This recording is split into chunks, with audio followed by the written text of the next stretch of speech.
Petro. Non. Mrene yo. Loh. Reng, apa? Rene tak omongi. Weh, Ndara, sapa iki? Zaman semalam-malam tak kutuk. Ayo ngejak perang Coropo. Perang Madras, ayo tak ladeni. Perang Condroso, ayo tak ladeni. Perang Condro di muka aku jalan. Langkon mati pecah siramu, pecah apa-apa murgane hati gue. Bajul seta, bajul seta, bajul seta iki sing maju dudu Janaka ning kakangne bajul seta.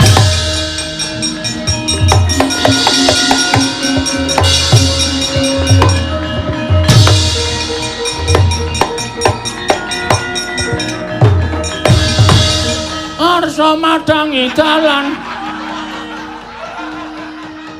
tumunga-munga baneng sapu caing ukir martabak larang tenan nasarate ing Surya megalan gunung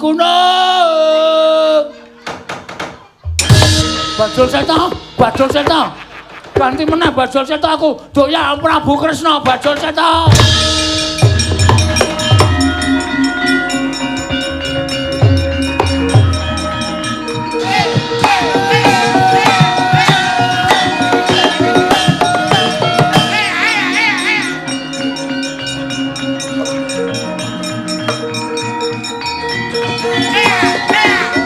Dina iki kowe kok kaya kepengin rembugan karo aku iki jane masalah apa? Nani nek dipikir banget kok rasane nang ati nelongso. Mergo anak siji isih cilik tur dasare isih sekolah. Kula niki malah kaya wong keloro-loro mergo kula pikir-pikir bapakne kaya ora gelem mikir. Aja waton bisa ngucap kowe. Wong lanang sikil dienggo sirah dienggo sikil, nyambut gawe apa-apa tak lakoni. Ming bethe aku pengen mulyake anak karo bojoku, kowe kok kowe muni wong lanang ora mikir. Nggih. Mergo si Bagyo nika. Bagyo ngapa Bagyo? Ning ora tesih sekolah gek niki kahanane kaya ngeten, pendak-pendak ketemu kalih kula. Bagyo niku nangis. Nangis masalah apa? Lah sakniki nek sekolah niku rak lumantar HP to, Mas. Mongko HP sing larang nika sing iso dienggo napa jenenge omong-omongan weruh raine nika. Ah mbok ngedep kaca pengilon. Ku ya weruh raine. Ning rak raine dhewe, mboten raine sing dijak omong-omongan. Lah le mulang niku carane kaya ngoten niku. Monggo gek regane niku larang tur mesti kudu nganggo napa niku kuotang niku. Duculke nggonmu ing apa? Lha nek omongan karo wong ora paham niku bingung. Kuotang niku tuku niku terus mengke iso nyambung tereng napa jenenge iki? Sakernet niku no. Apa kuwi? Niku sing iso dienggo tekan rika-rika niku jenenge intercom. Intercom kuwi kuno banget kuwi.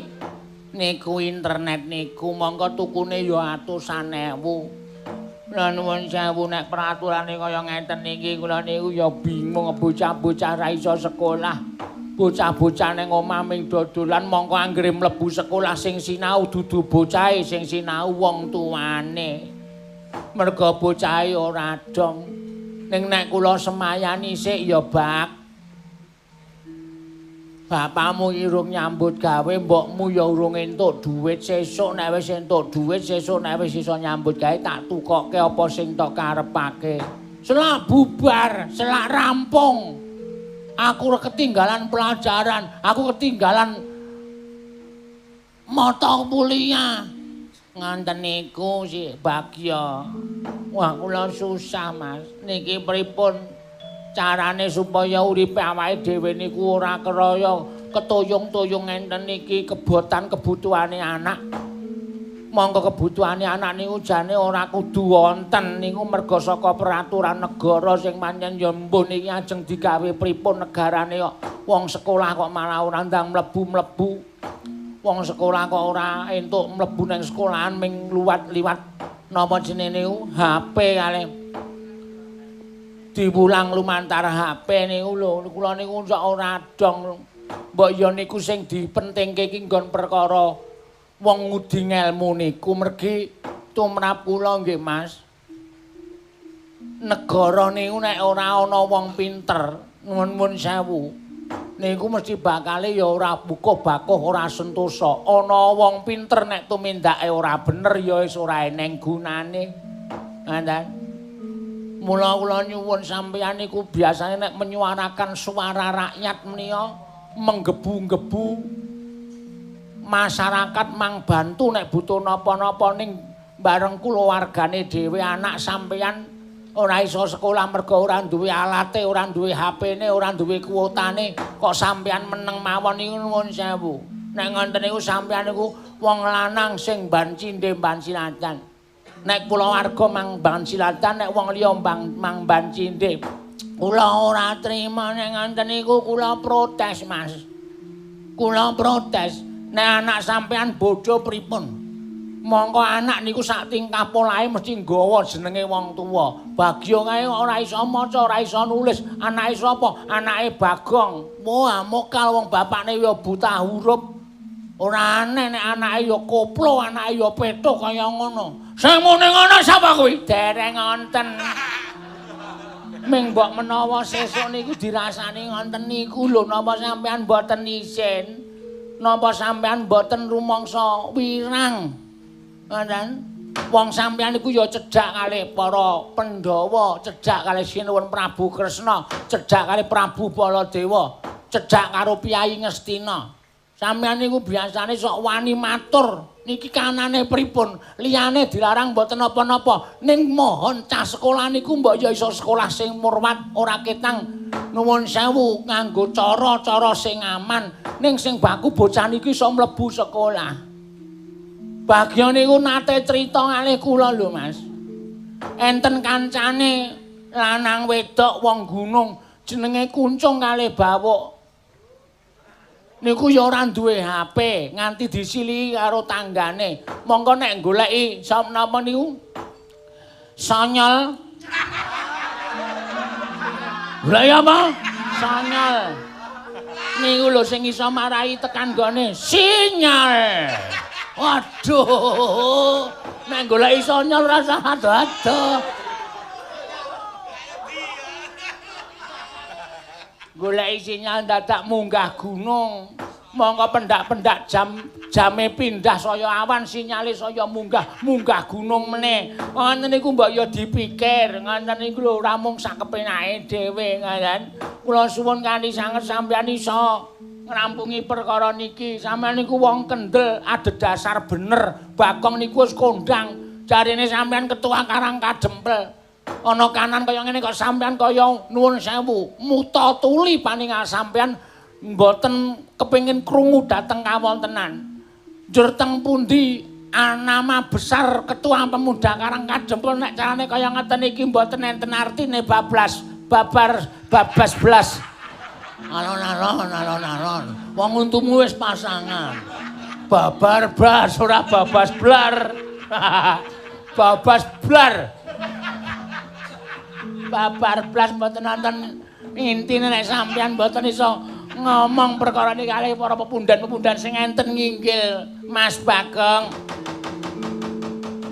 Kagat risang kapirangu penanggul kinempit kempit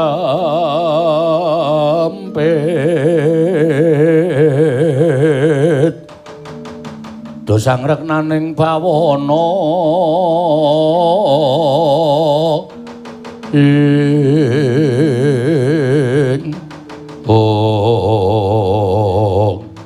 Wah, aku nganti ora tekan kono ya aku mikir ya. Mergo aku nyawang Bagyo ki bareng nang omah wae ora ana sekolah ora mlebu lan ora dientukke sekolah ki rasaku malah cedhak karo anak. Ning jebul tunane ya oke nek mung dineng-nengke ngono kuwi terus ora ana ketentuan saka para-para sing padha kawogan ki komo bocah-bocah ki dadi wong goblok. Bocah-bocah ki dadi wong sing ora dong. Mergo le ngajari ya ora cetha tenan lan ora jelas tenan. Nah, sampean saniki lagi krasa. Krasa ya krasa. Oke. Ini masukan yang penting buatku. Nek pancen kowe butuh apa sing bakal tok kandhake iki engko ditampa karo pengarep-arep, aku sing tak omong, aku sing matur. Carane piye? Ning kowe matur kudu duwe solusi, kowe aja mung matur tok ning kowe ngekekno solusi utawa meneni drep. Sing kudu iso diaturake marang pepundhen utawa pengarepe. Lah wong ya janjane upama diglecah niku gampang kok. Upama saniki niku kudu nganggo jaga jarak, upama saniki niku kudu nganggo masker, bocah-bocah ya ora bakal wegah nganggo masker. Kelas sing maune isine 40 diisi wong 15 utawa wong 10 ning sing wigati menika mengke urut rutin digilir mlebune men bocah niku mlebu sekolah ora kok ming nang omah tok. Tur guru-guru ya duwe gawean, nuwun mapunten guru-guru ya ben duwe gawean men mlebu manut karo gilirane. Ngoten ta? Sak kelas niku nuwun sewu upama isine mejane 40 digawe 10 niku jarake wis adoh-adoh, wis memenuhi protokol. Ngoten niku ya iso digawe kok mamun ming dinengke wae nang omah do playon do pit-pitan. Nek ditakoni pelajaran ora dong. Oke, nek ngono pancen sesuk-esuk biar gagat bangun raina. Aku sing arep sowan ning ngesaning para Pandhawa. Aku tak matur. Nek kudu kaya ngono kuwi kok sing tok kandhakake. Mengko ndak bocah-bocah do goblok mergo kukuh bakuh sentosaning negara kuwi ana pundhake nom-noman sing pancen pinter babagan ngelmu apa wae. Satemah negara iki kukuh kuat sentosa lahir lan batine. Alhamdulillah, Mas. Kula remen nek sampeyan ngersa paring dawuh kaya ngenten niku ati kula lega men Bagyo niku ora goblok, Pak. Bagyo niku wis awake ireng. Mripate bijil. Gobloke ra jamak-jamak. Malah saniki nek kon sekolah liwat HP niku mo karepe ngan mancing. Wong bapane wong kondang ngono pas Bagong wong gleleng kok anake mung tukang mancing. Wis ora usah cerewet kono, saiki kowe nang mburi, perkara iki tak nam-name nang pikirku yem. Sesuk-esuk arep ora ndek kanca aku dhewe sing arep ngomong karo para Pandhawa babagan perkara iki. Matur sembah nuwun, Mas, matur sembah nuwun. Nah ngaten lilanana kula tak mancing wonten pepengkeran sawetawis. Heeh. Kersakaken unjukan mboten. Lho ya ngombe mangsamus kering keruntang. Ngersakaken napa kopi napa teh napa jahe napa jenenge niku serbat. Serbat arep tak ombekke aku. Serbat niku unjukan sing pedes. Wis sak karepmu, sak gawe-gawemu waton kowe sing gawe barang sing ra enak dadi enak. Nggih. Kuwi tenan aku ora goro kowe. Ambok wedang iki tok gawe ora legien tak seruput weruh raimu ki. Rasane wis kaya ginastel. Legi panas kentel. Nggih. Wis ngono mundur kono. Nggih, nyun ngapunten kula tak teng wingking sekedhap nggih, Mas. Ngati-ati matur nuwun, mengelingke aku matur nuwun.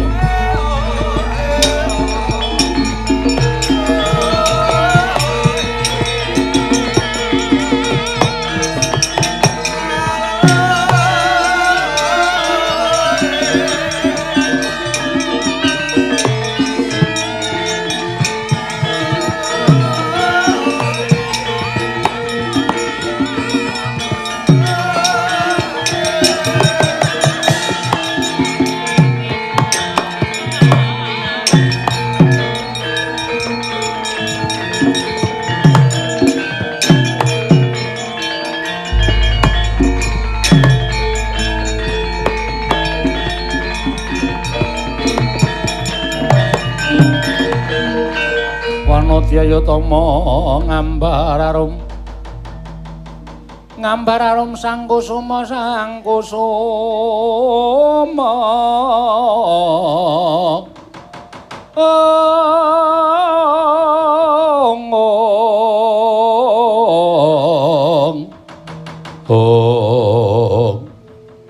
dadosaken kagiat raos sing manah kula wanci yagaten tak kira nek memedi niki mboten panglih nek Ndara Banawati to Batobat Bagong iya aku nyang prapta ning bale wismamu Bagong wala jagat Dewa Bathara ya jagat pangestu Ngkara apa Mas sampean kok le mentol akon aku mlembure ming arep nemoni wong wedok sik to ora sok gampang sujana matke iki sapa iki Ndara Banawati garwane Prabu Duryudana Prameswari negara Ngastina oh kula ki nek sinten nek ditanding-tandingke ya cetha kula kalah kula wis tuwa kaya meneng tapuk sisan ngaturke sembah Gusti Ayu kula ngaturke sembah. Iya tak tampa kuwi bojomu Bagong. Nggih. Batobat kok ya gelem karo kowe. Nggih kula mbiyen dipeksa supaya gelem. Menenga wis kebaca to dadak diungkit-ungkit. Wonten apa? Bagong aku njaluk tulung-tulungono. Prap takon ning bale wismamu iki kok plantrang nggone mlayu saka negara Ngastina. Ngerti ya? Yen to sejatine nggonku mlayu iki mergo nggonku banget duwe rasa kapang lawan Nyai Arjuna. Wekasan aku nglimpe uwal saka Taman Negara Ngastina mengajab aku bakal ana ing Kasatian Madukara ketemu karo Dimas Janaka. Nanging lungaku jebul kajenengan dening para Sata Kurawa aku dioyak-oyak supaya dijaluk kondur marang negara Ngastina nanging ora lega rasane nganti ku yen ora ketemu karo Dimas Janaka mula dina iki aku tulungono Bagong aku tulungono aku delikno. Aku delikno Kurawa kabeh padha ngoyak karo aku, Bagong. Waduh. Aniki omahe-omahe kok ngenten sampeyan niku Prameswari. Kula delikke teng senthong sampeyan ya reget kabeh awake. Engko aku dadak ngedusi, Mas. Iki meng lelucon. Wow, wis. Mula aku nek pentas nek ana kowe ora tau sukses. Kowe sujanan wonge senengane iki menggo nggojeki kanca-kanca mburi. Ora petok sepi oh. Tremblek ora. Mulane watu kula tratapan terus e. Lajeng golek lajeng ndelekke teng pundi kula bingung. Monggo Kurawa nggone mlayu saya cedak Bagong aku tulungono. Ngaten mawon sampean pasrah mawon kondur. Mangke ketemu Ndara Janaka kula sing pados wektu pados srana pripun carane ketemu Ndara Janaka ning saniki kondur men tentrem men apik men suasanane kondasmu kondusif ampun ngantos pripun nggih ora iso aku ora ketemu Raden Janaka Yai Janaka rasaku mula aku tekaning mati Bagong kangenku wis ora iso diampet Bagong aku tulungono. Aniki mengko nek kula nulungi sampeyan nang nganti konangan Kurawa kriwikan dadi grojokan geguyon dadi tangisan. Napa kula ya kudu mbelani karo sampeyan? Batobat apa kowe ora gelem mbelani karo aku? Apa kowe ora gelem mbelani karo aku lho Bagong? Kowe ngerti dhewe to jadine aku kira tresno karo Sinun Prabu Duryudana. Tresnaku marang Yayi Janaka. Dene lak kok dadi kowe ora mbelani karo aku iki kebangetan temen Bagong kebangetan wah. Jan wis kisra iki tenan wis.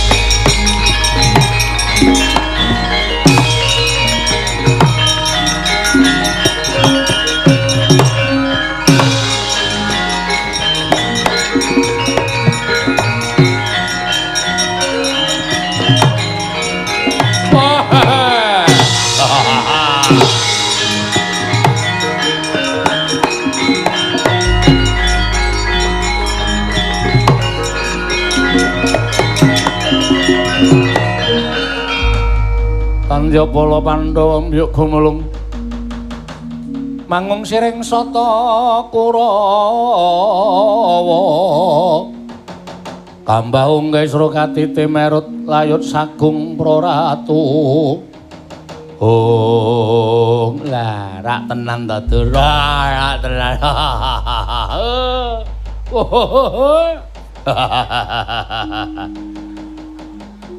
ing atase Prameswari kok mlayune kok mlebu nang omahe Bagong. Ketok banget. Mula ditakoni nek Bagong ora prasaja, Bagong ora jujur. Polo mawon, ajar mawon sik. Ora waton ngajar wong sampean. Kula ngerti sampean mlebu teng omah kula. Kula tak takon karo sampean, sampean ajeng napa lan wigantine napa? Mas Pripun Mas? Wis kono kowe lunga kowe. Bagyo jak lunga Bagyo. Jak ndelik iki kriwikan dadi grojokan geguyon dadi tangisan mengke nek dados Pancakara rasa sumelang. Mati ya tak ikhlaske aku. Mbangane urip dimiskinke karo sapa-sapa. Wis tak akoni wis kono. Wis kono mulunga. Nggih, ning atos-atos rasa sumelang. Bagong aku tak takon karo kowe. Nggih, mang takon. Kowe ngerti Kanjeng Ratu Banowati mau tak sawang mlebu omah kene. Ka iki kowe ngaku apa ora? Kowe ndelikke Kanjeng Ratu Banowati. Oh, Bagong ora sandadak kowe. Kumbi ora sandadak kowe selak. Kowe ndelikke. Ayo, kowe ndelikke to. Ndok wenehke apa ora? Bakal boyong kundur marang negara Ngastina. Lah ora mbok wenehke apa kelakon mau tak obrak-abrik kowe tak ajar tak bonto tak lebokke pakunjaran. Wis. Nang ngono pancen wis dadi lelakonku ah.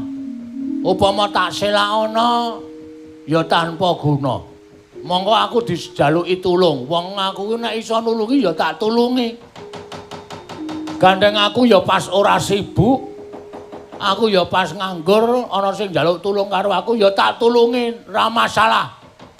Sampeyan nyuwun priksa Dewi Banowati? Iya. Sampeyan pengen ngerti pancen sing tak jaluk kuwi. Dewi Banowati teng pepungkuran. Neng mburi ngendi? Teng mburi omah kula. Lenggah teng mriko. Pasrah kali kula nek ana wong sing goleki panjenengane sapa wae kudu kula kon ngundurke. Lho kese. Iki sing goleki Kurawa. Kurawa ki kadang ngata Sinuwun Prabu Duryudana. Sinuwun Prabu Duryudana ki ya kuwi pertimbangane Dewi Banowati. Pertimbangan apa? Pertimbangan truk apa? Omong ora jelas garwane. Ah iya, sing tak karepe pancen kaya ngono. Tegese njaluk bali Dewi Banowati kuwi wis sak trepe, Wis ora iso. Gandeng Banowati ki njaluk tulung karo aku ya wajib nulungi Dewi Banowati. Bagong, Nun. Yen kowe ora gelem menehke Kakang Mbok Ayu Banowati kowe tegese wani karo Dursasana. Wani karo Kurawa. Nyuwun pangapunten. Nek kepeksane sampeyan nantang kalih kula wong kula niku jenise wong ora tau wedi karo sapa-sapa. Kula niku wong ora wedi karo wong. Ngoten mawon. Waton dasar kula siji, bener. Benermu nggo nendi? Bener kula mergo ana wong njaluk tulung karo Bagong wajib tak tulungi. Dasare wong niku wong wedok. Ngoten. Wong sing ringkeh. Wong wedok niku wong sing ringkeh, wong sing wajib ditulungi. Kuwi iki Prameswari Ngastina. Ora usah kokean ngomong, aku males aku wisan. Ki karepe piye? Piye, Dur? Pun candak mawon. Bagong dicekel mawon diajar. Yen perlu lebokke pakunjaran, yen perlu dipateni. Yen ana tantrimaning Pandhawa, Pandhawa mboten ajeng melu-melu wong ngerti Bagong niku luput pakartine. Wah, ajeng melu-melu yen pancen kaya ngono, ta. Kurawa ingkang bakal nyekel karo kowe. Nuwun sewu nek paripaksa kula wantun lho nek ana pate.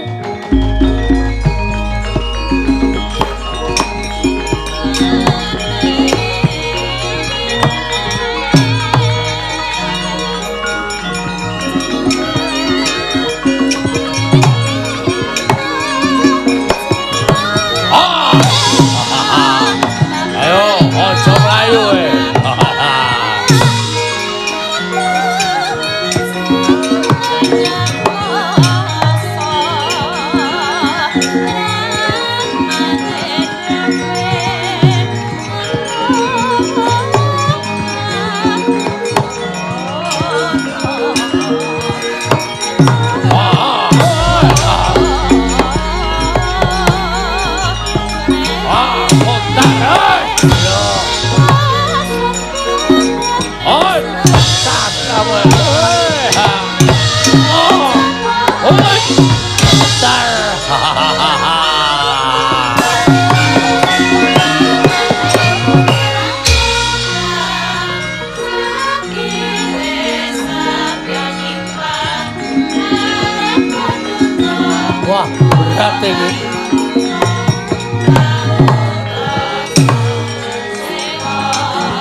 Tepung wakul doyak aja nganti mlaku.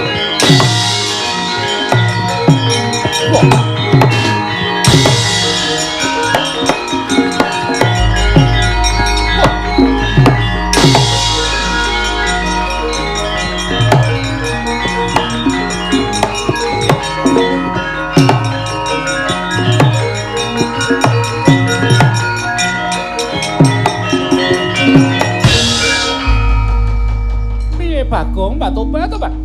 Nganti bubras langkrah omahmu ora karo-karuan rusak kaya ngono mergo.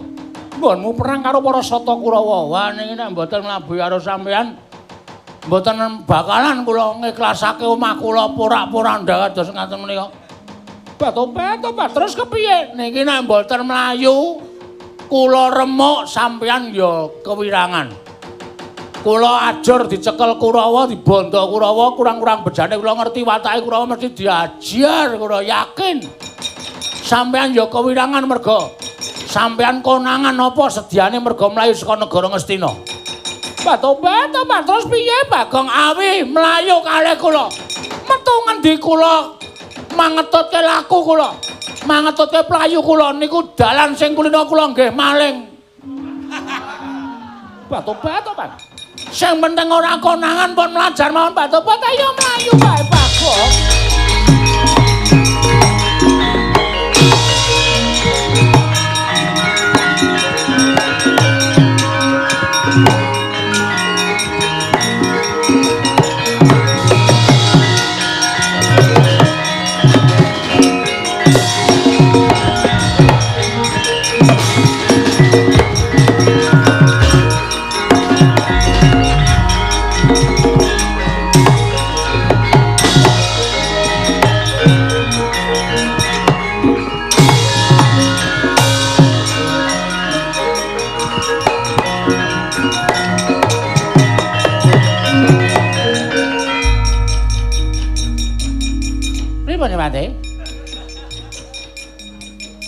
Kurawa ngoyak Bagong mboten kecunggah. Ning ketok Bagong runtung-runtung kalih inggih menika Kanjeng Ratu Banowati mlumpat tembok mlebu grumbul jedul mriko liwat selokan bareng. Ah, Mbak Tobat, Tobat. Lah kok dadi kaya ngoten Bagong ya pakartine. Beto Dewi Banowati.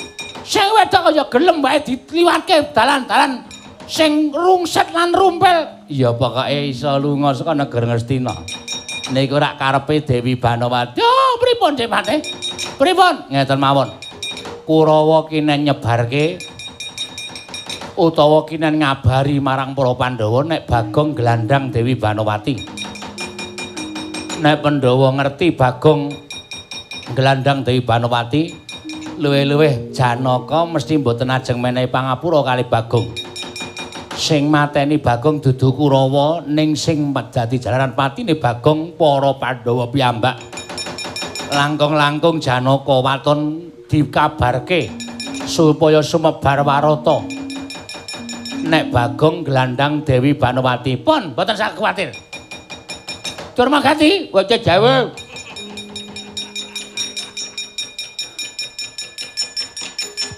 Kowe duwe fotone Bagong karo Banowati. Wancen pas cacak-cacakan karo Kang Mas Dosasana wau pun kula foto. Disepiralke. Disepiralke. Dikondangke iki lho, dipilalke, dah dipiralke. Disebar ning media sosial media teknologi. Disebarke ngalor ngidul ngetan kulon. Supaya ndang padha ngerti Bagong glandhang Dewi Banowati. Oke, saged jawab.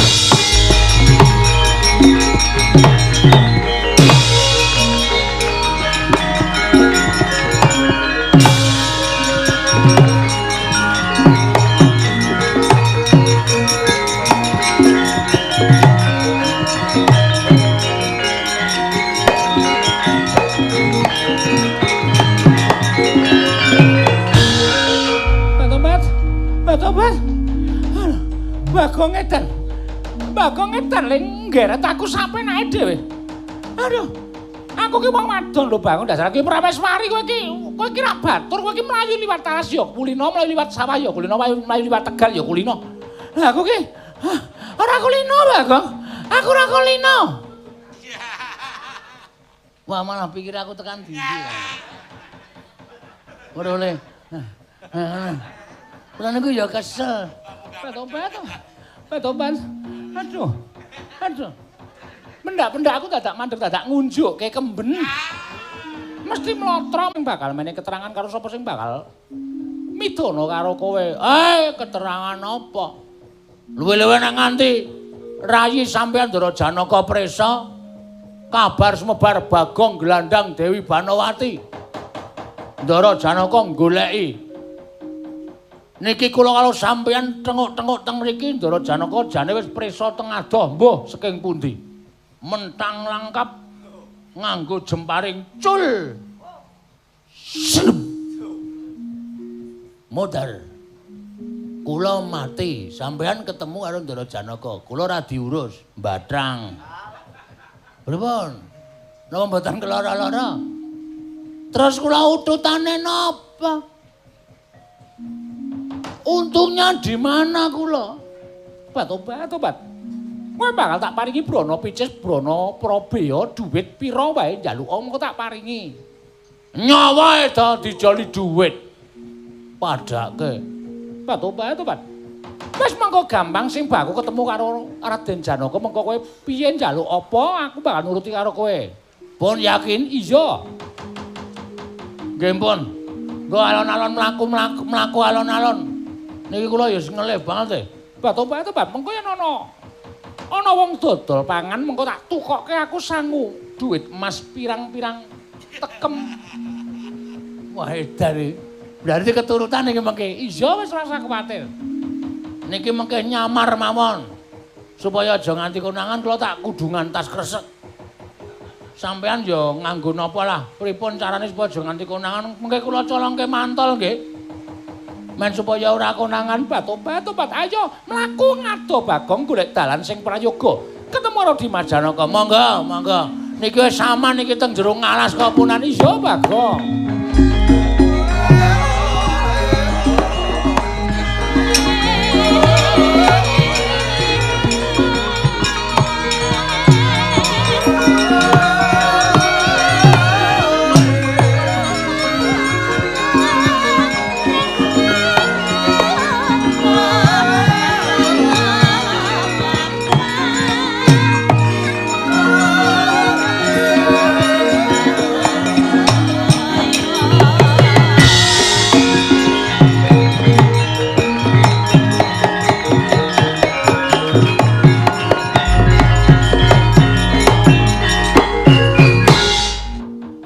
Ndara Janaka Kakang Semarya.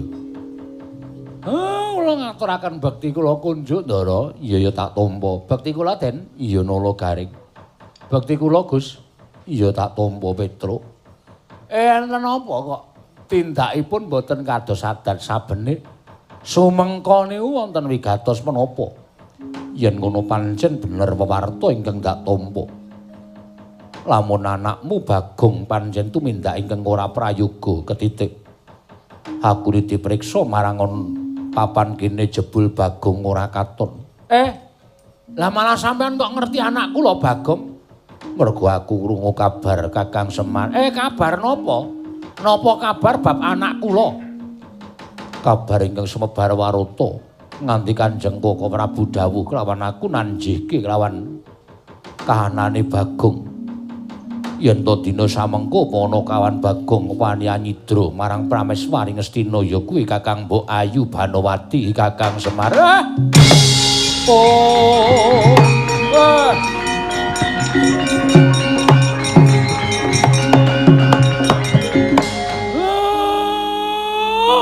iki lelakon apa? Bagong kowe iki wis mingerke blatmu apa piye?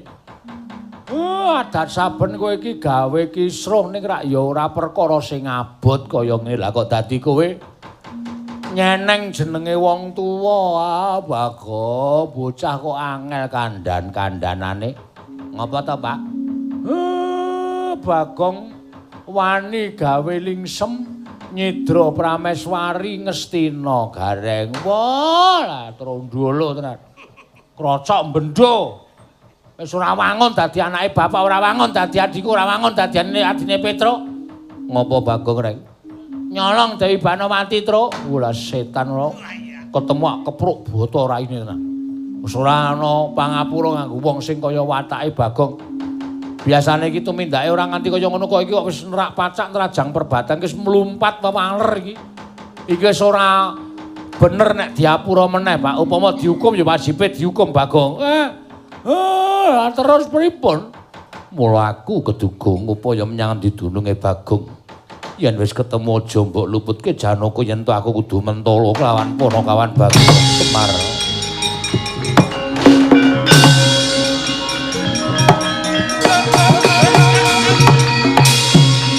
Golek ya, Tru. Yo.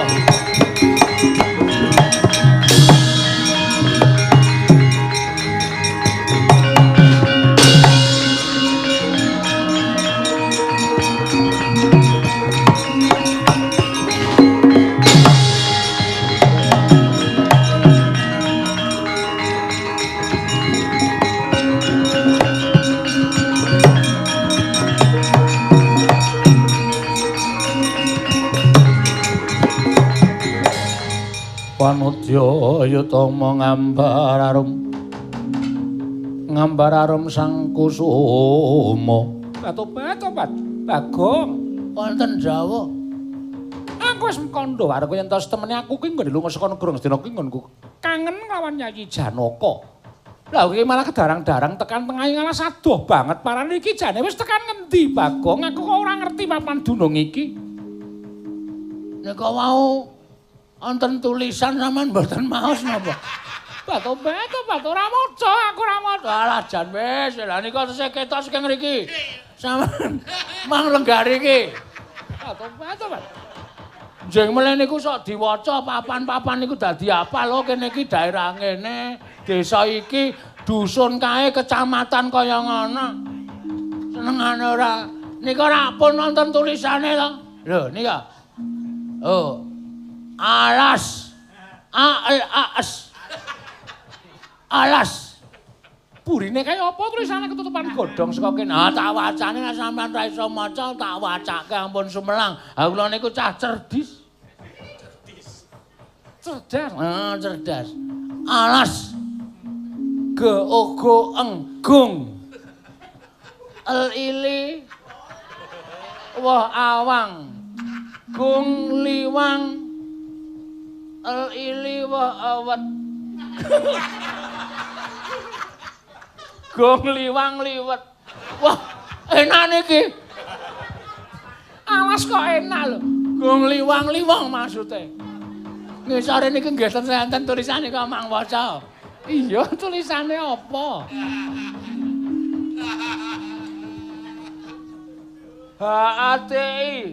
Hati. Hati-hati B-A-N-Y aek nyemek ngawur banyak keekerere banyak alas kok banyak kere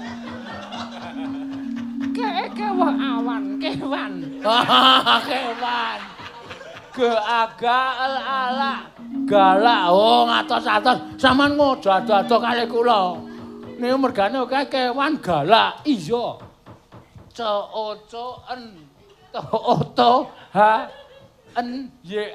contohnya blabake gede banget nggih kewane jenenge ditulis kabeh karang nika ben dinas kehutanan niku tertib iya kewan galak 1 geaga erengpung garengpung garengpung niku nek gelem nyokot wah wis tenan ora diculke menyok ngoten tenan niku Aman ta dicokot gareng wong durung. Ah, hati-hati mula disebut kewan galak. Iya. Angka loro es. Es. Apa? Res-respo. Res-respo. Ah, res-respo. Niku ya galak. Ha niku nek mlaku meng alun. Mongko ninggal iler. Iya. Ilere niku sing gawat, iritasi. Iya. Tak wacane meneh nggih.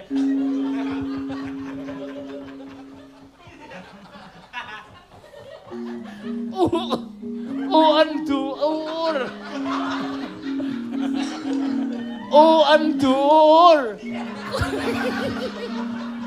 Kuwi apa? Undur-undur. Niku termasuk galak. Niku nek nganti ngunduri, wah. Tenang. Sing terakhir niku sing kewan galak terakhir. Apa wacane? J1 NG ke AKNG. Wah. Jengkeng. Jengkeng. Masa kewan kok ngene nggih? Iya, lha nyakot piye? Lah iya. Niki tengan iki alas kewengkon ngendi?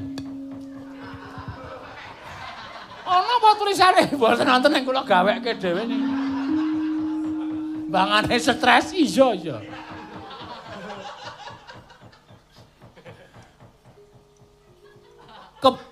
Keba-aba. Iki ora guyu. Maca kok guyu. Keba-aba. Wah, ke bawah. Wah, edan. Malah kon medhun barang. KKPREN. Ngeprint. Ngeprint sapa? Ke bawah ke perintah. Negara ke AK Mbobo aja Kamboja. Wah iki sado banget lek mlaku iki. Luar negeri. Wis tekan. Wah, luar proja. Kamboja niki Patobat. Iki adoh banget Bagong kok ya ora krasa lek mlaku. Ha ya karang mlaku karo wong wedok iki mesti ora krasa kok. Ana mlaku lho, lanang do lanang mesti meng titik wis sikilku wis banyak. Auto ke es teh, wes. Aneh-aneh pokoke. Tenan yakin. Iya. Saya kancane lanang jak omong ora gelem wis wegah. Manes pokoke. Koyo arep glunding-glundinge nang jurang. Iki terus le bali piye? Rasa mulai wis kana tulisan meneh jare. Apa ge ugu ya uyu paguyuban. Loh. Alas kok ana paguyuban. Patobat iki werna-werna wae, Bang.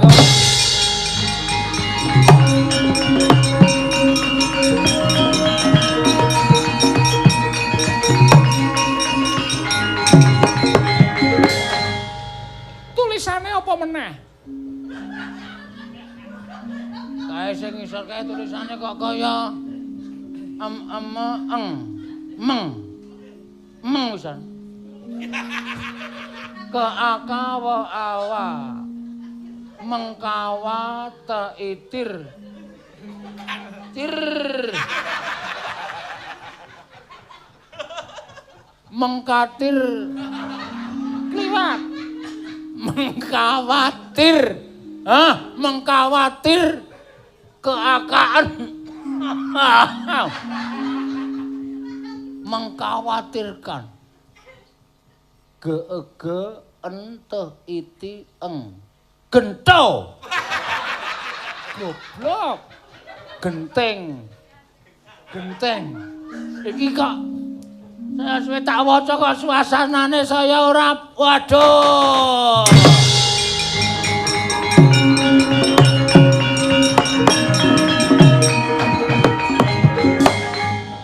Apa Bagong? Lah kok dadi raimu terus suntrut, raimu terus pucet, kowe kena ngapa ora usah wedi, napa aku sing tanggung jawab. Baba. Ya ayah. Bahaya. Lah mergane apa? Daidi. Geugu. Gudeg. Wah, jan klerak-kleru iki aku wis. Wis keweden kaya ngene. Kuku aturi. Nah ono loh eleh. Ngapa? Kula aturi. Nah ono loh eleh. Kuwi apa? Aduh.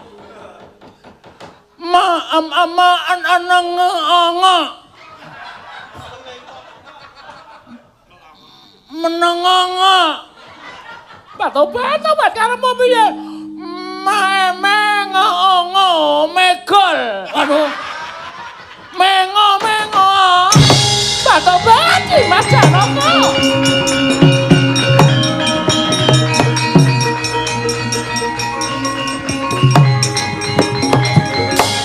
Ora babar pisan Dimas. Aku kangen karo si Adi nganti keplayu keplantrang alas mergo go karo si Bagong. Mergo jalanan Bagong ki mau aku iso kesempatan ketemu karo sira Yayi Janaka tobat. Aku ora kuwawa urip nang negara Ngastina ora ketemu karo Dimas Janaka. Aku piye? Aku kudu piye? Kakang Bu, kula aturi ngiyup sangandhaping werksa baniyah wingking menika. Si Adi arep ngopo? Aja ndukani karo Bagong. Bagong ora luput, Bagong ora kleru. Monggo kula atur seminggah tobat aja nduk seneni aja mbok dukani Bagong ora luput ora kleru lho. Kula atur seminggah rumiyin.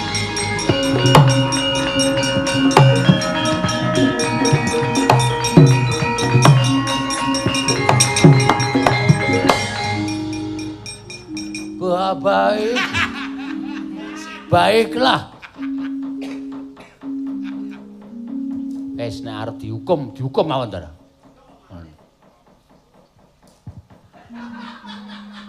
Wah, iki wis konsentrasiku bubar iki anggere sik kocluk teko iki.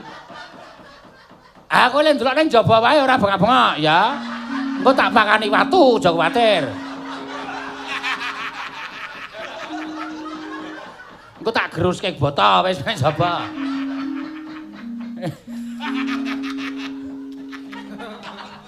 Bagong. Wonten dawuh. Ala rupamu pakartimu sak ngisoring dlamakan.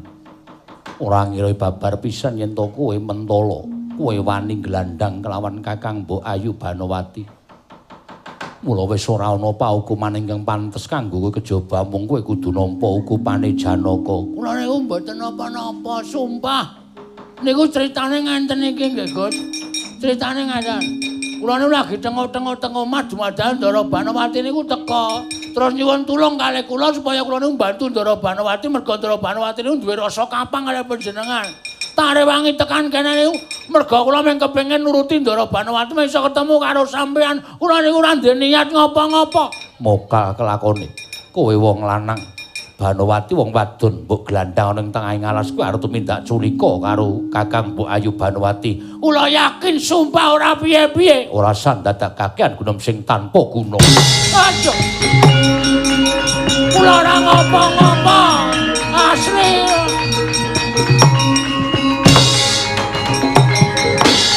Sambato. Kon mecah sirahmu tak pecah saiki. Apa kowe ora ngerti yen to yae Kakang Mbok Banowati wi apaku? Pak.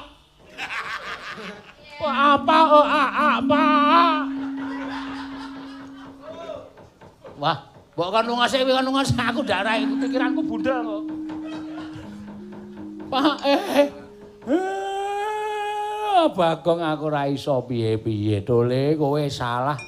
Kowe luput. Kowe kleru.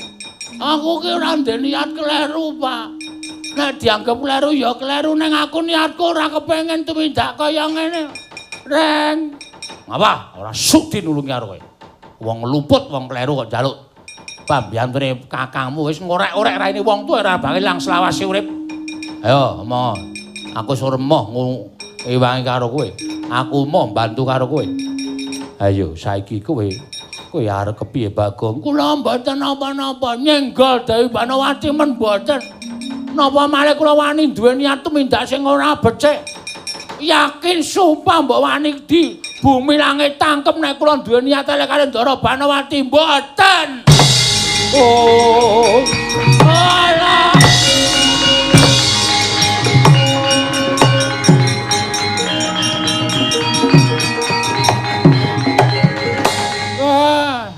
Bagong kowe nek ngaku ndaramu mesti ora duka ngono kuwi.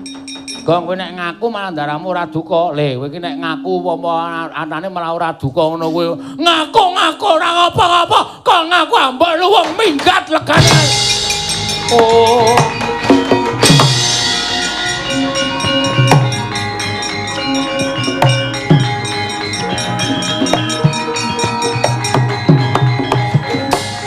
Kakang Semar. Kula kelangan anak siji. Nek pancen pakartine elek kula ora owel kelangan anak.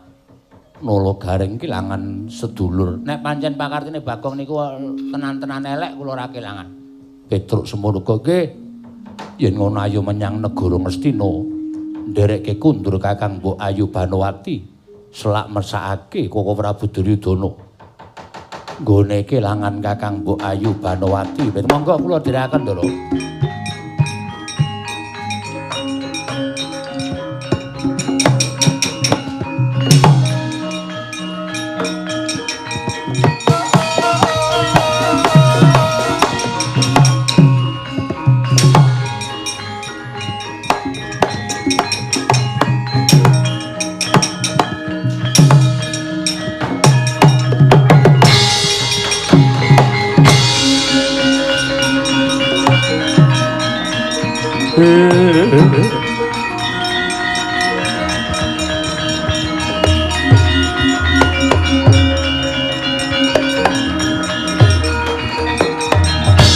Maraina smobang mangarono kadinetrane nganggo rapuh sabdaning kokila ringkani kara saketer kene donganing kong wis banyak sirahku cucuke Ndara Janaka mongko aku ora ndek niat elek lho ane ya bener ngendikaning Kyai Sepuh kae niat apik urung karuan ditampa apik. Wah, wis gara-gara Banowati njaluk tulung karo aku malah ketoyong-toyong aku didakwa sing werna-werna. Dadi wong sing terpidana. Semar ya wis ora nulungi karo aku, Gareng omongane ya wis atos. Petro omongane ya wis wah wis ora iso ditampa nganggo ati sing nyenengke. Ha iki tekan ana wujuding kali iki kali ngendi iki? Tak wacane. Tak sanding. Wah, apa wis. Apal aku tak wadus rene aku mbiyen. Kali jurange jero ora jamak. Ngisor nganti ora ketok. Mulih isin mirang-mirangke wong tuwa, mirang-mirangke karo sedulur. Gunane apa, Gong? Kowe urip ning alam padang nek ora iso njunjung derajate wong tuwa. Ngarumke jenenge sedulur ming bebangeri karo jenenge wong tua modar lakoni negara wes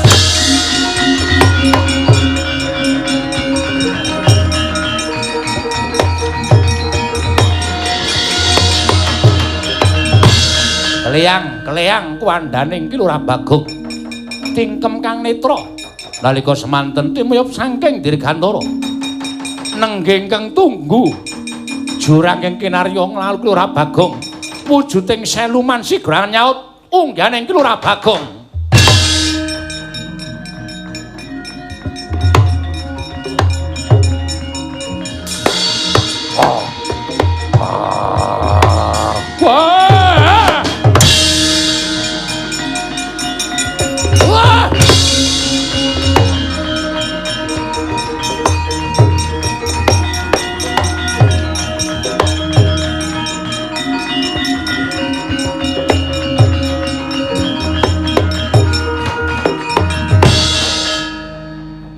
merem ya mengkari ngenteni mak plok sirahku entuk padas kok tibane empuk mak tebuk sapa iki ana wong kok gedhe dhuwur awake nganggo sisik raine kaya baya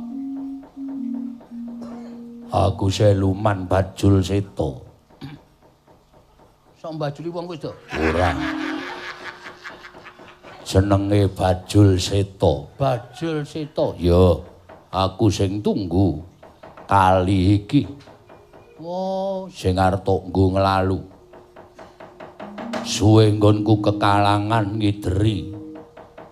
Kali iki niatku golek pangan. Nanging ora entuk pangan jebul ana menungsa ingkang kleyang-kleyang bakal tiba mati siya ning telenging dasaring kali mula tak saut. Niatku kowe mung tak tanting kowe dadi wadya balaku apa kowe dadi sukma sangsaran mati ana ing telenging kali. Kowe sapa? Aku Bagong. Bagong sapa? Ya mung Bagong ora ana terusane. Yen Bagong Solikin biyen. Saiki wis ora. Ngono. Ora dalah piye kowe milih rong perkara. Aku tok dadekke wadya balamu apa mati sia dadi sukma sangsaran ning kene. Ya, Ora milih kabeh. lho. Kowe wis tak slametke, kowe kudu manut karo aku. Apa rumangsamu menungsa kalah karo Seluman, ha? Hah? Titaing Gusti sing sampurna ki menungsa, dene Seluman Jim ki sak ngisore menungsa. Ora ana menungsa direh karo jenenge Seluman. Kowe sing kudu tak reh. Wah, gaglak lah untal genti kowe. Paras.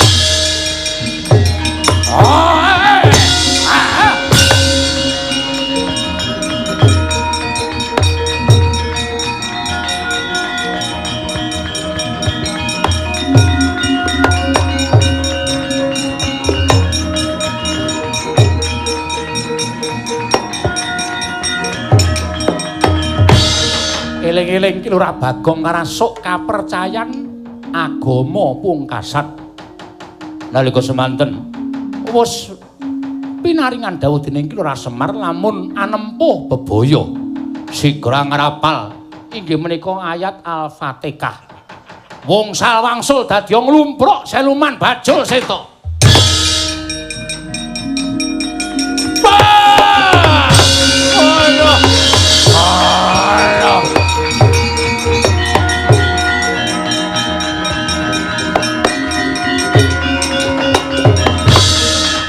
Apa ora we? Aku duwe Gusti sesembahan.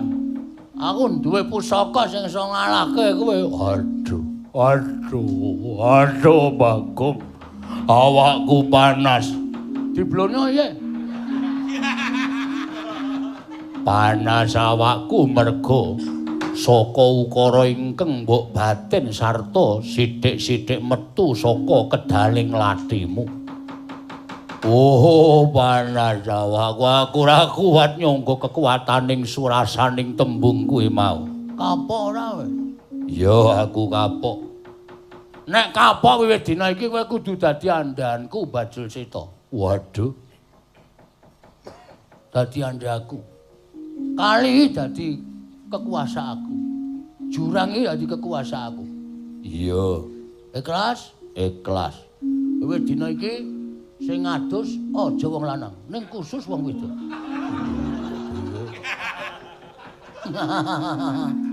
Wah, senengane.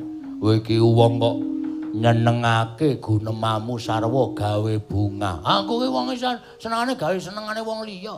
Dadi kuwi termasuk ngibadah, gawe bungae wong liya iki termasuk ngibadah. Mula aku ki arep dianu apa-apa ora iso temomo. Iya. Nah iki ngene. Piye? Nek kowe teluk karo aku kowe kapok. Kowe mbantu karo aku. Bantu apa? Mestine kowe akeh kekuatan. Iya. Kowe duwe aji Jaya Kawijayan. Aku njaluk. Ora ketang siji loro wenehno aku men tak nggone aku males ngudi tuwa lara wirang. Lara atiku karo sing jeneng Raden Janaka. Wah. Raden Janaka kuwi satriyaning jagat kok kowe arep males karo Raden Janaka apa kowe menang? Nek jane ora menang ning gandeng tokne pusaka kudune iso menang. Pusakaku ora ono sing ngalahke pusakaning Raden Janaka. Pusakamu sing antik apa lah? Ora usah sing ampuh-ampuh, ning sing antik. Sing kira-kira ki Janaka kewirangan ngono wae. Ngono ya. Ya, yen pancen kaya ngono. Yen kowe arep malesku dituwuh karo Raden Janaka dina iki aja sumelang. Wujudmu tak ganti kaya dene Raden Janaka gelem apa ora? Ora clemongan lho. Ora clemongan lho. Tenane. Yo tenan. Bagus. Yo mesti bagus. Nganggo gelung. Nganggo. Bongoe jadi. Iya. Awake kuning. Yo mesti kuning sak untune. Matamu. Siluman wis kalah clemongan. Bismillah. Ora, aja. Panas awakku panas. Gene wedi. Padake kuwi ampuh banget ora sing ngembari. Yo tak jalukke panguwasaning jim. Muga-muga kowe iso wujud ning kowe engko ora mesti ya bali kaya wingi-uni. Sing penting aku iso gawe isine Raden Janaka. Yo sawangen Bagong aja kuwatir.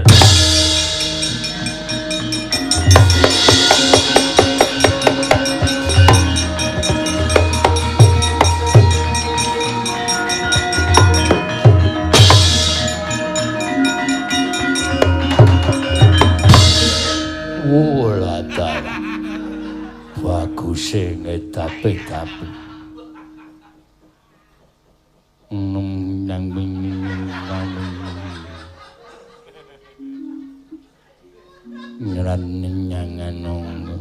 Yo.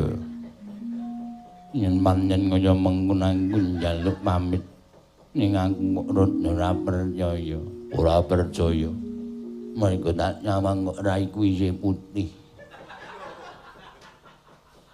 Nganggere ngapusi karo aku ana seluman taleni nganggo oyot mayura. Nah. Ngipusa. Apa ngapusi wae, rupane isih Bagong, rupane je Bagong.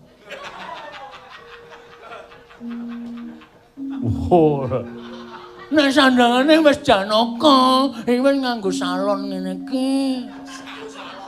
Iki wis nganggo konde, iki wis nganggo jarik sing persis Raden Janaka. Iki lho perutnya.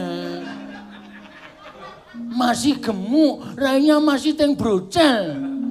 Raimu ora iso dipermak. Rai kok kaya cor-coran. Cocoran dasmu. Seluman ngono iki rai kok cocoran. Wis ora masalah, sing penting aku njaluk pangestu. Ngene, sama iki Bajul sama?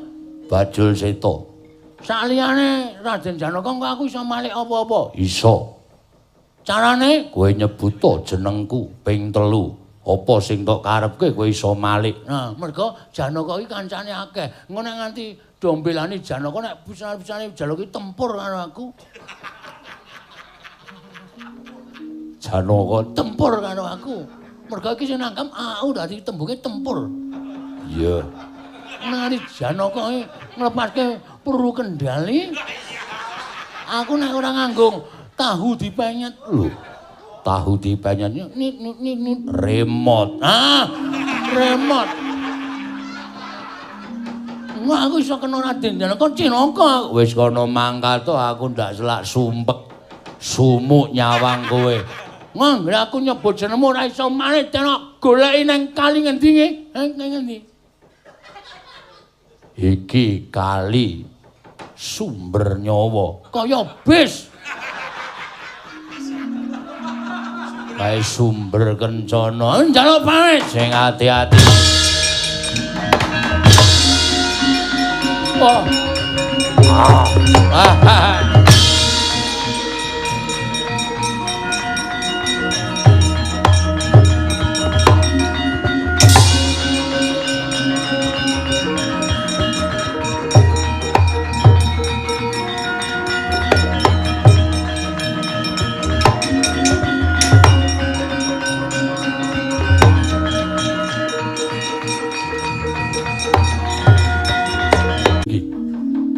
eneng parigawe apa ngaturaken ketiwasan sinuwun wonten wujudan ingkang ngelok-eloki menawi dipun titipriksa tan prabida kados dene pun Arjuna inggih pun Janaka nanging menawi nyumur pidhateng pasuryanipun mesti kemawon paduka Kanjeng Prabu badhe ngungun salebeting penggalih nguwuh-uwuh nedya nantang perang tanding kananipun Janaka Prabu.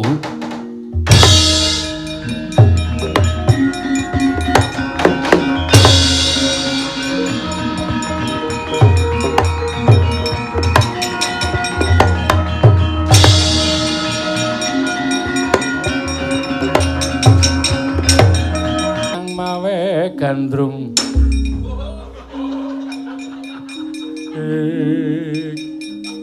Petro non mrene yo lho Reng apa rene tak omongi Ndara sapa iki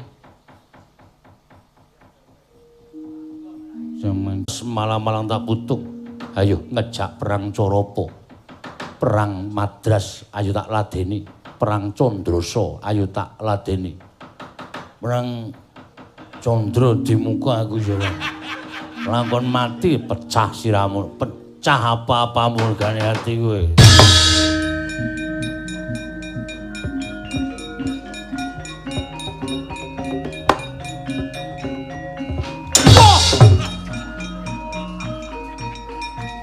modiar weh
kualek kowe iki.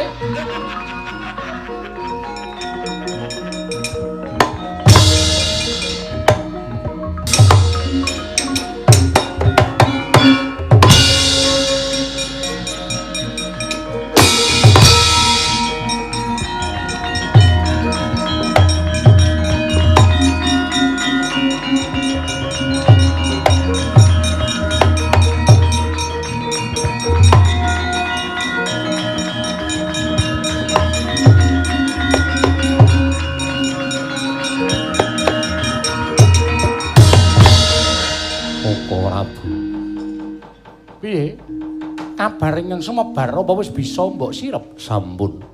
Namung tiyang wonten ingkang wantun damel ingsem kula. Mawi sandangan Janaka rupanipun boten pokra. Lho, ngembari adhiku lanang Madukara. Kasinggihan mekaten. Werkudara, ora ngewangi adimu apa piye?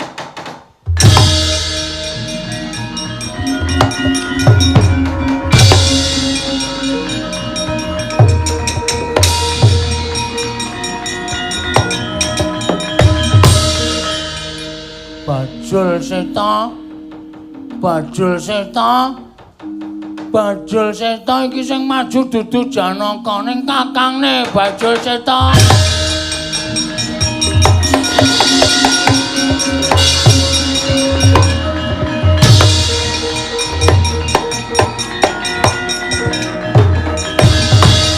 Arsa madangi dalan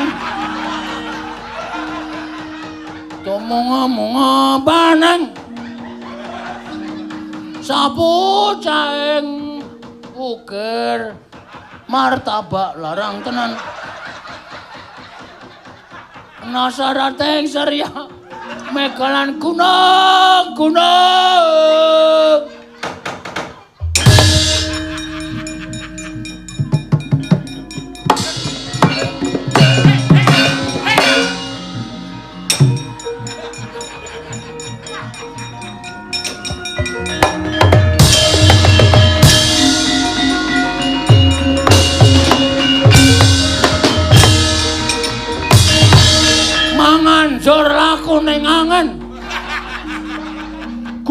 anggur anggrane ngarga kura-kurnita kakiri-kiri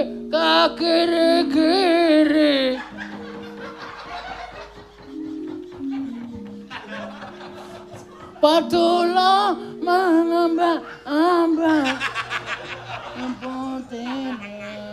kok dadi putih ta iki? Wah ora iso suluk aku mah.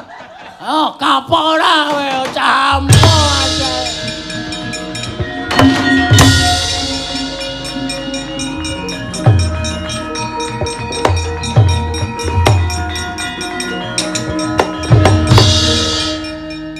Piye? Gah. Sin. Ora kok isin ki ngopo? Werkudara. Werkudara? Kowe iki nek tumandang ki ora kaya ngene kok dadi iki kok kaya ngene piye? Gah, Sin. Karuane mbok du karo singa bareng. Mbok du karo gajah 40 aku ora wedi. Wah, didu karo wong edan. Wah, isin. Kowe nek ngerti mesti guyu. Kowe nek ngerti mesti ngece karo aku.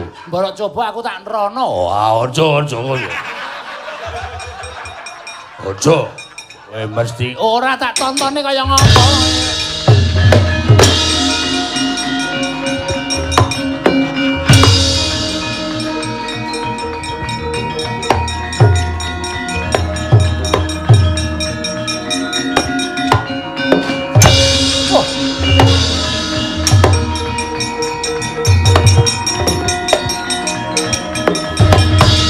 Bajul Seta. Ganti meneh Bajul Seta aku. Doyak Prabu Kresna Bajul Seta.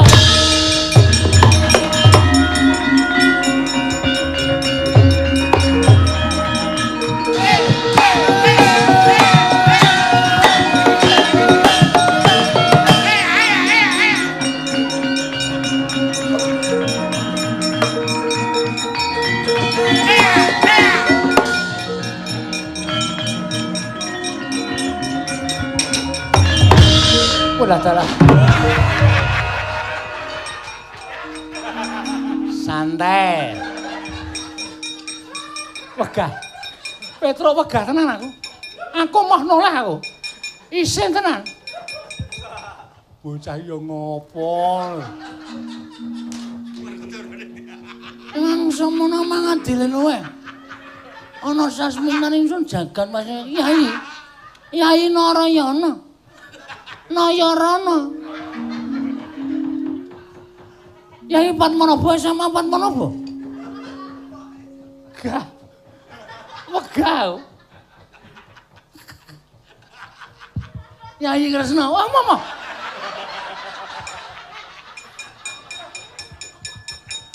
Pun Kakang wis ngerti sapa to sejatine sira. Tak tonton ning saka kaca gedhong.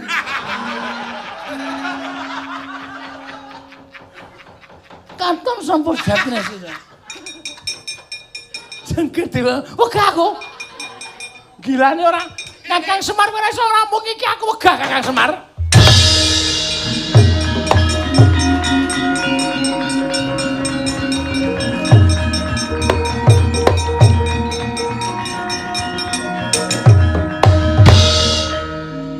Nimang sama numadine wae.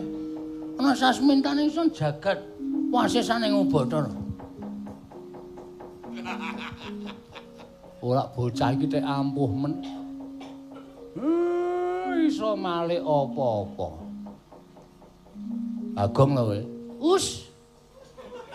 Aja ngawur. Mono gage sawangen. Iki Makuthi.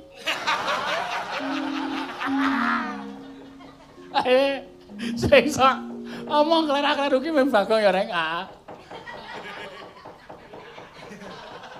Awang teknologi ya dadi telogina.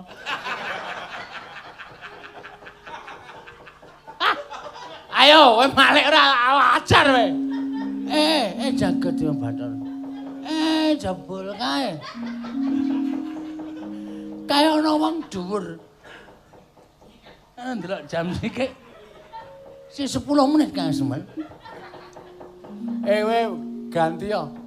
Kowe jane kuwi sing ngewangi sapa? kira ndi kekuatan kok iso molak-malik. Giri Lusi jalmu tan kena kirira. Kejaba nek gusine abu.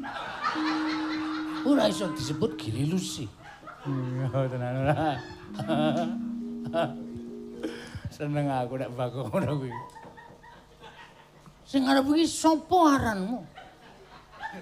Kuwi Joko Tingkir.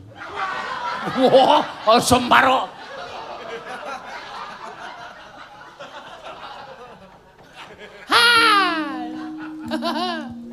Oh ini kok Joko Tingkir. Iki Joko Tebon ora masuk.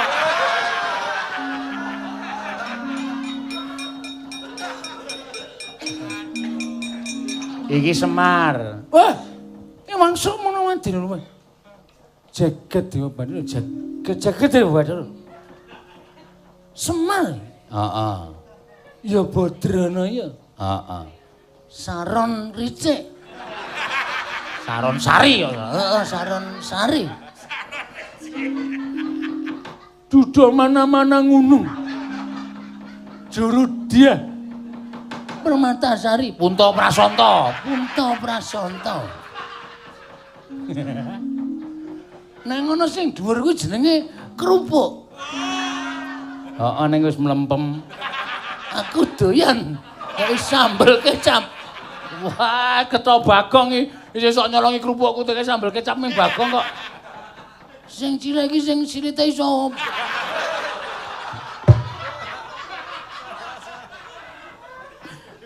Silite iso muni. Wah. Gareng pong. Itu gareng iki antil mencelat ora. Senengane omongane ora. Bagong, kowe ora edan, kowe ayo bali kaya wingi uni, ora.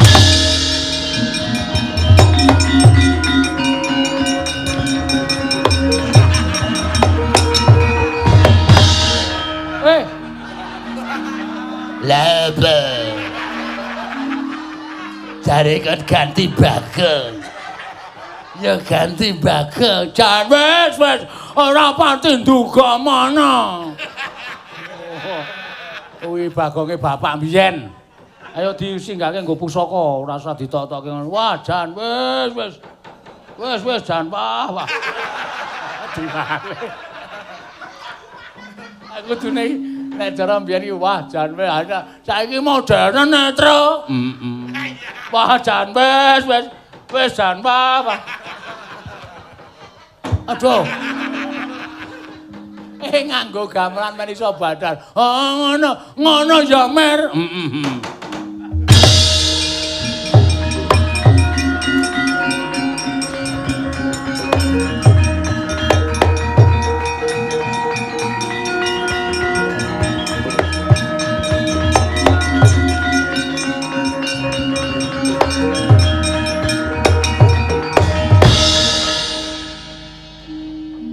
Perkara wis waras ngene iki aku mung arep takon. Kowe kok iso molak-malik kekuatanmu kekuatane sapa? Aku ketemu Jem, Pak. Siluman jenenge Bajul Seta. Wong urip ki aja ngawula karo siluman. Wong urip ki aja ngawula karo Jem. Kowe aja njaluk kekuatan karo siluman, karo bangsaning berkasaan. Kuwi ora apik, kuwi nerak marang-waring agama. Ayo diluwari. Aku ora iso ngluwari, aku sing ngluwari. Bajul Seta sing wis menehi kekuatan roko ya men bali nyang asal mula bukane sak kekuatane men kowe resik lahir batinmu Bagong.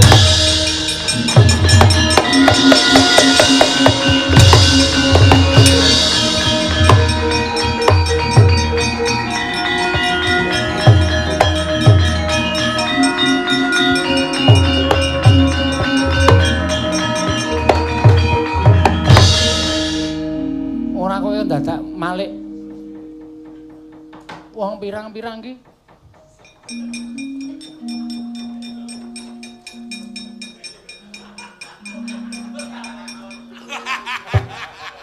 iki kepiye iki meng tengoke suk-sukan mbaya tengok dhewe-dhewe ora wah caidan ngopo Semar rada mundur ayo rada mundur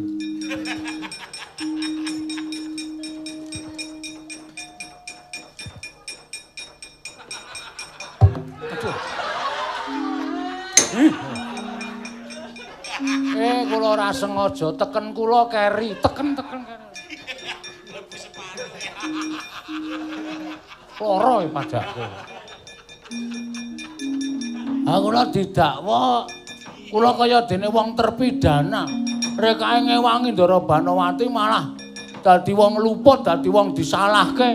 Dikira macem-macem karo Ndara Banowati nganti kula diseneni Ndara Janaka. Ndara Janaka dikon lunga. Kula wis nglalu lho, nyemplung jurang lho kula. Iya, enggak. Jurang endi? Jurang Jugel. Aku nek weruh Bagong ki sengit, ning ya sok kangen. Ning ngene iki aku males trimo ora weruh. Heeh. Ki anggere isih ana wong loro wiyaga sing ora Bagong ki. Ya tinggal nang kewen. Semarang Grengguyu tak antil ngono, Mak. Ora. Lah terus karepmu ora nyuwun sing jenenge Janaka, ya Raden Janaka. Hai bendaramu. Ya, nggih. Ndara Janaka rawuh mriki njaluk ngapura kalih kula. Tok niku. Pun liyane mboten. Kalih nyuwun arta. Lho. Dinggo ngapa? Nggih numbaske HP anak kula. Kalih nggih tuku kotang. Men anak kula iso sekolah lumantar HP niku mawon. Sampean pemerintah ora ngekaki dana ming duwah jauh. Ayo belajar liwat iki, belajar liwat. Nek ana ditewe beres, le golek ngrekoso. Oke, cah cilik do nganti nyambut gawe, pengen lumpukke duit, pengen iso tuku HP, pengen sekolah. Oke. Nutuk terus anan.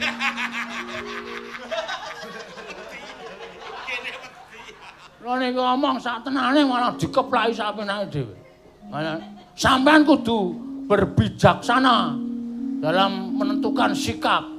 Oke sampean ngonten niku nek kira sampean terus mubengi laladan negara Ngamarta, negara Ndarawati. Sapa kawulane sing ora mampu diparingi, sapa kawulane sing ora iso tuku HP diparingi sak desa dikai nggon wifi sing ana iso nggo internet, men iso nggo sinau bareng-bareng. Ngono ora mung dawuh ning tanpa nganggo ana jalan keluare. Iki mung ngontam-ngantem wae.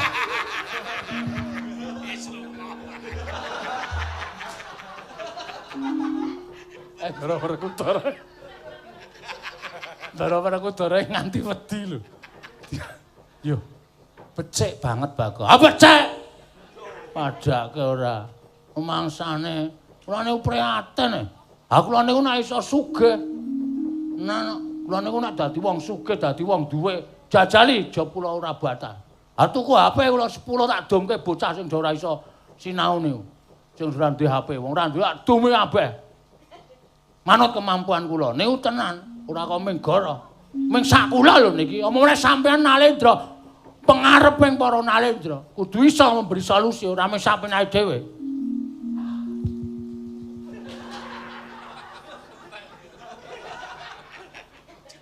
Mangsane ngopo Pak? Aku wedi. Rasa wedi kok menyuarakan kebenaran kok wedi ora. Iya Bagong. Sesuk ana penggalian saka Pandhawa lan panjenengan ingsun. Alhamdulillah, ning sing penting anak kula tukoke HP sik. Iya.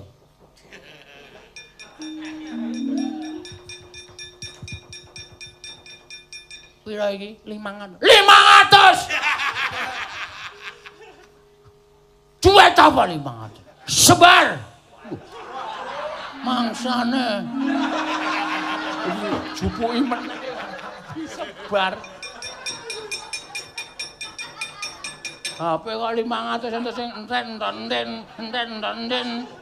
Apa? Ya wis sesuk bakal dipikirake. Ngoten ora. Mesake bocah-bocah ndak ora iso sekolah nggih, Den. Nangis ati kula, trenyuh pikir kula. Nyawang bocah-bocah luwe-luwe putrane wong sing ora duwe, wong sing ora iso nyambut gawe. Meng buta pengen duwe HP nganti adol apa-apa. Niku mang penggalih nggih, Den. Mang pikir nganggo nalar sing ganep. Ngoten nggih. Sampeyan lenggah dadi Nalendra ya merga saka suarane wong sing ora duwe nika, mula nika ya wajib manggatekke ampun mang nengke mawon.